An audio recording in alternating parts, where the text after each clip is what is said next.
We can't link to the tape. I can verify. Anyone who goes to the tape without permission, they immediately go to jail. I don't know what to say. I'm sorry. Can you tell him we're here? Of course. Makayla Fay Byers was born on June 15, 1993, in Oklahoma City, Oklahoma, to Michael Kevin Downs and Barbara Sue Harper. She was raised in Lexington, Oklahoma, and graduated from Lexington High School in 2011. She was described as a happy and bubbly individual who enjoyed music and loved to sing. By the age of 30, Makayla was living with her husband, Frank Byers, in Macomb, Oklahoma, and was the adoptive mother to 2 kids and a stepmother to 4 young girls. Unfortunately, Frank and Makayla's marriage had deteriorated, and in 2023, divorce papers were filed. While they moved into separate homes, those homes were located on the same 10-acre property. Then, in the fall of 2023, she strangely disappeared. At 7 a.m. on Saturday, September 16th, Frank called Makayla's sister, Andrea Meave, hysterical and crying and screaming that Makayla had gone on a date with a bald man in a white truck the day before and hadn't returned. Andrea was initially concerned, thinking her sister had a good night out and would probably show up to her shift later at the family restaurant. But just to be sure, she tried calling herself but received no answer. She continued trying to reach Makayla, and by noon, she was worried, but by 1 p.m., she was really worried. When she failed to show up at the family restaurant that afternoon, her mother, Barbara, immediately noticed. That's when Frank called the Pottawatomie County Sheriff's Office and reported her missing. My wife's been missing since late last night. She left at 5:30-ish, roughly 5:40, and the last time that anyone has heard from her has been at 8 p.m. And your name? My name is Frank Byers, B-Y-E-R-S. What's her name? Her name is Makayla Byers. 5 days after she was last seen, on September 20th, 2023, Makayla's cousin Amber Davis and a friend were conducting their own search for Makayla when they stumbled on her body, hidden inside a drainage culvert that ran under Hamilton Road, near Prospect Road, and the property where Frank and Makayla lived. She'd been shot to death and wrapped in an old, waterlogged piece of carpet. When investigators searched the home, they discovered a pair of boots with blood on them inside his bedroom.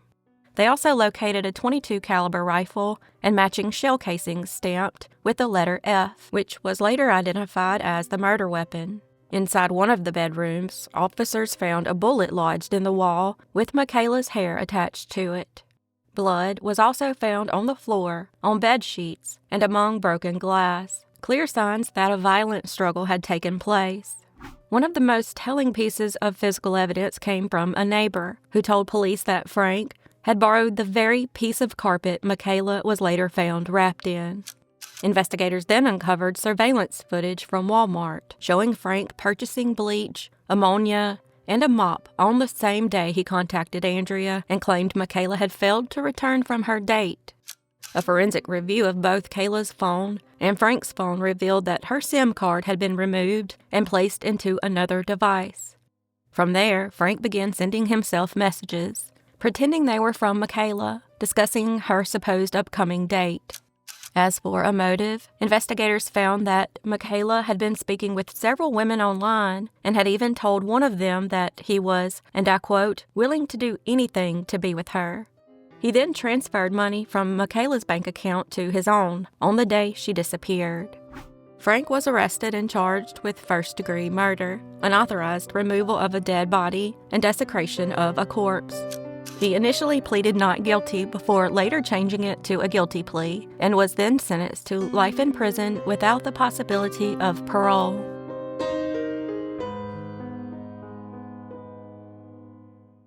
Alan Lee Livingston was born on August 26, 1965, in Indianapolis, Indiana.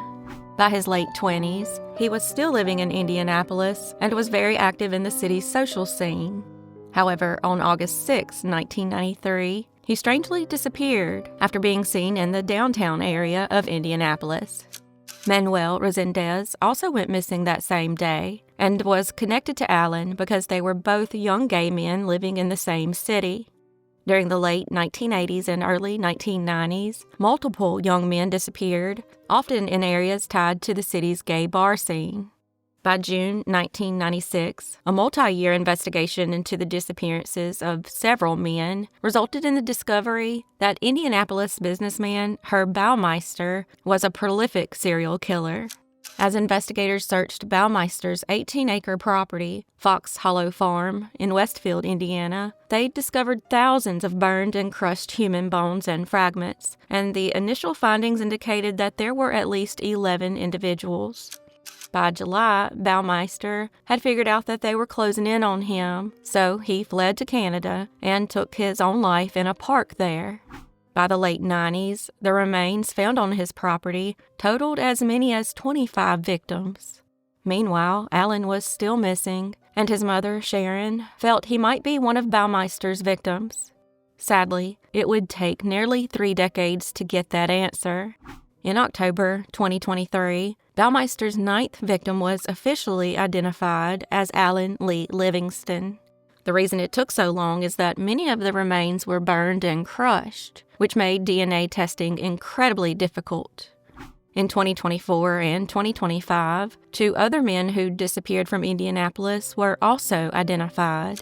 The first one was Manuel Resendez, and the second was Roger Allen Goodlett.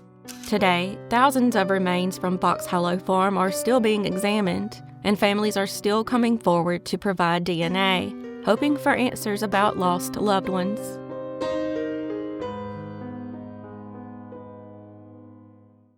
Kelle Ann Workman was born on September 22, 1964, to Stanley and Joan Workman, and grew up on her parents' dairy farm in Dogwood, Missouri. Kelle was described as a sweet, shy, and quiet girl, but rarely smiled in photos because she was self-conscious about her crooked front tooth. By the age of 24, she was known for helping neighbors and for keeping the grass mowed at the Dogwood Cemetery, which she'd been doing for the last 3 years.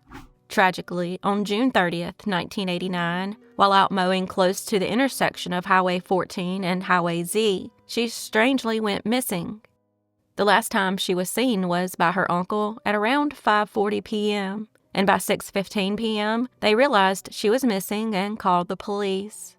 When officers arrived, they found the riding lawnmower still running and her car parked nearby with the keys still in the ignition. It was pretty clear to officers that she had been abducted. Living in a trailer within 2 miles of the cemetery was a man named Dwight Banks, and he and his brothers Bobby Banks and Wiley Belt were seen together several times that day in the area where Kelle had been mowing. This made them immediate suspects. For 7 days, Kelle's family and law enforcement searched desperately for her. Then, on July 7th, 1989, they received the worst news imaginable. Down a wooded hillside in the Mark Twain National Forest, roughly 10 to 15 miles from the cemetery, authorities found Kelle's remains. She'd been sexually assaulted and stabbed to death. While the brothers remained suspects in the case, investigators didn't have enough evidence to charge them. Bobby had even failed a polygraph test in 1990 and had no alibi for the night Kelle disappeared. Unfortunately, the case would then remain unsolved for the next 3 decades. In 2022, it was reopened, and by 2024, Bobby's son, Bobby Banks Jr., had come forward and told investigators that when he was a child, he was left in the vehicle and witnessed his father and uncle kill Kelle. On February 24, 2024, Dwight and Bobby Banks, along with Wiley Belt, were indicted by a grand jury. The following day, the men were arrested and charged with kidnapping, sexual assault, and first-degree murder. While Dwight and Bobby were held on a $250,000 cash-only bond, Belt was later released because of serious medical problems. In the end, Dwight entered an Alford plea for voluntary manslaughter, which means he never had to admit to the crime. He was then sentenced to 15 years in prison, the maximum for that charge. In December 2025, Bobby entered a guilty plea for second-degree murder. As for Wiley Belt, he had all his charges dismissed in late 2025. This is mainly due to the case relying heavily on witness testimony and not physical or DNA evidence. At this time, Bobby Banks is scheduled to be sentenced on February 24, 2026.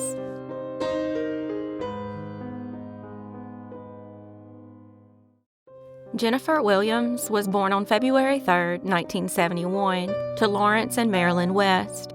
On October 24, 1987, when Jennifer was just 16 years old, she married Jeff Williams. The two exchanged vows in a courthouse chapel in Tulsa, Oklahoma, before moving to Springfield, Missouri to start their new life together. By 1989, they were parents to a 1-year-old son named Jeffy. At around 10 p.m. on September 8, 1989, 18-year-old Jennifer finished her shift as a topless dancer at The Body Shop, a strip club in West Springfield, now known as Centerfold. She got a ride home from a friend and was dropped off about 30 minutes later at 710 North Kansas Expressway. She told the friend she was going to walk to her husband's business nearby, but she never arrived and was never seen alive again. 3 days later, on September 11th, when there was still no sign of Jennifer, Jeff called the police and reported her missing. On September 20th, 1989, 13 days after Jennifer disappeared, 3 teenagers walking in the 700 block of West Chestnut Street discovered her body in a brushy field about 60 feet from the road. Investigators determined Jennifer had been sexually assaulted and strangled to death. Jeff immediately became the primary suspect, and 2 days after his wife's body was discovered, he was arrested and held for about 20 hours on suspicion of first-degree murder. Investigators later discovered Jeff had an outstanding warrant from Tulsa and held him in the Greene County Jail until he waived extradition. While most people would find this beyond frustrating, Jeff took the opposite approach and said he understood why he was a suspect and said he appreciated the investigators continuing to work on the case. Jeff was never officially charged, and in 2019, a new sexual assault kit initiative led investigators to retest evidence from the case. From here, a male DNA profile was created, but there wasn't enough genetic material for a database match. However, within 5 years, DNA technology had advanced enough that the kit was retested, and this time linked to 62-year-old Paul E. Bowles. At the time Bowles was identified, he was being held at Fulton State Mental Hospital as a sexually violent predator. Investigators spoke with Bowles and then arrested him on April 17, 2025, and charged him with second-degree murder, forcible sexual assault, and forcible sodomy. The case is still ongoing, and Bowles remains innocent unless proven guilty in the court of law.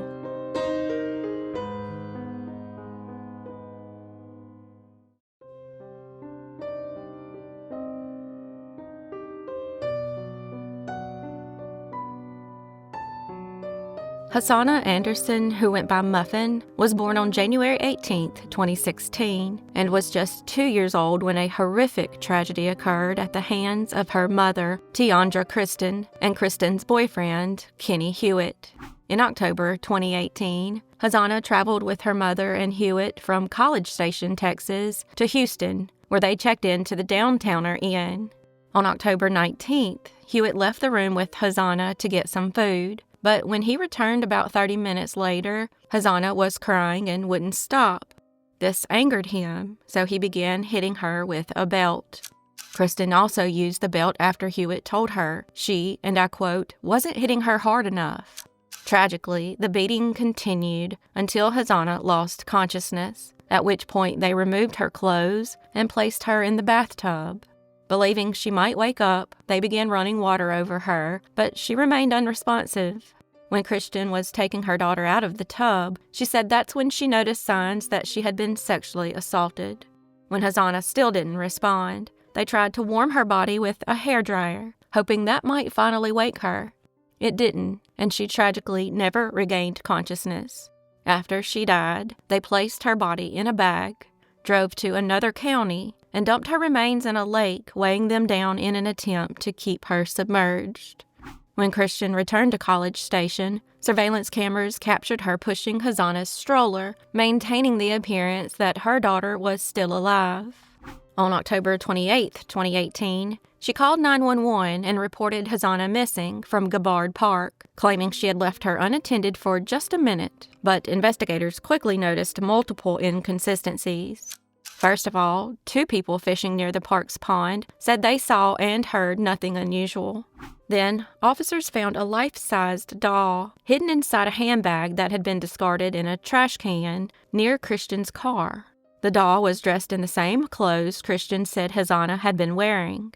Investigators then found surveillance footage that showed the doll had been in the stroller that day, not Hazana. At that point, they confronted her about the inconsistencies, and that's when she told investigators about the beating, which she referred to as discipline. After telling them the rest of the events of October 19th, divers went to Lake Moses and recovered Hazana's body. Due to decomposition, the medical examiner could not determine an exact cause or time of death, which affected how the case was charged, meaning since her death could not be ruled a homicide, no murder charges were handed out. Christian was then arrested and charged with tampering with a human corpse, while Hewitt was charged with tampering with and fabricating physical evidence with the intent to impair a human corpse. After a 15-day trial, Christian was found guilty and sentenced to 20 years in prison. Meanwhile, Hewitt pleaded guilty and also received a 20-year sentence.